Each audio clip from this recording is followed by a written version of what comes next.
on purpose, not because he didn't hear. Imagine calling out to God in your worst moment.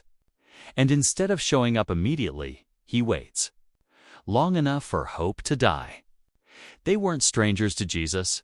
They were close, loved. So when Lazarus became critically ill, they didn't panic. They reached out. They sent a message straight to Jesus. Lord, the one you love is sick. That's all they said. No begging, no pressure. Because in their minds, that was enough. Of course Jesus would come. Of course he would heal him. He always does, right? But then something unexpected happens. Jesus hears the message and does nothing. No immediate response. Instead, he stays where he is. While Lazarus is dying, Jesus is waiting. And back in Bethany, things are getting worse. You can almost feel the tension in that house. Martha pacing, Mary praying, watching, waiting, hoping. Any moment now, he'll show up. But he doesn't. And then the moment comes, the one they feared the most. Lazarus dies. The house that once held hope is now filled with mourning. People gather. Tears fall. Silence grows heavy. And one question lingers in the air. Where was Jesus? 4 days later, Jesus finally arrives. But by now, it feels too late. Martha runs out to meet him. And what she says carries both faith and heartbreak.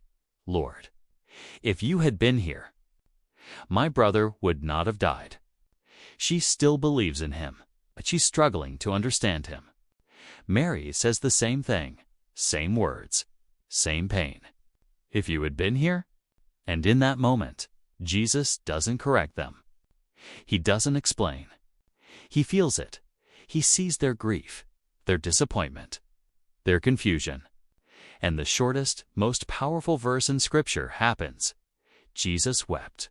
He knew what he was about to do, but he still stepped into their pain, still stood in the tension, still felt the weight of the moment. Then he walks to the tomb, a sealed cave, a final ending. And he says something that sounds almost unreasonable. Take away the stone. Martha hesitates. Lord, it's been 4 days. In other words, this situation is beyond fixing. But Jesus doesn't step back. He steps forward. The stone is rolled away. And in front of everyone, grief-stricken friends, skeptical onlookers, broken hearts, Jesus looks toward heaven and then calls out, Lazarus, come out. Silence. For a moment. Nothing.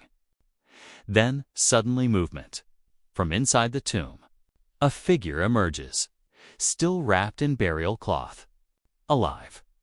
Lazarus walks out of his grave. What was dead is breathing again. What was lost is restored. And what felt like the end was never the end.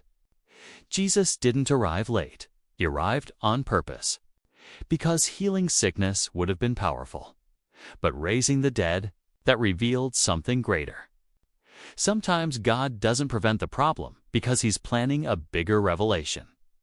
Sometimes he waits, not to hurt you, but to show you something you couldn't see any other way. You're praying, you're waiting, you're wondering why nothing is changing, and it feels like God is late. But what if he's not late? What if he's setting the stage for something bigger than you imagined? Because when God waits until the last second, not the end of your story, it's the moment he's about to change everything. For something bigger than you imagined. Because when God waits until the last second, not the end of your story, it's the moment he's about to change everything.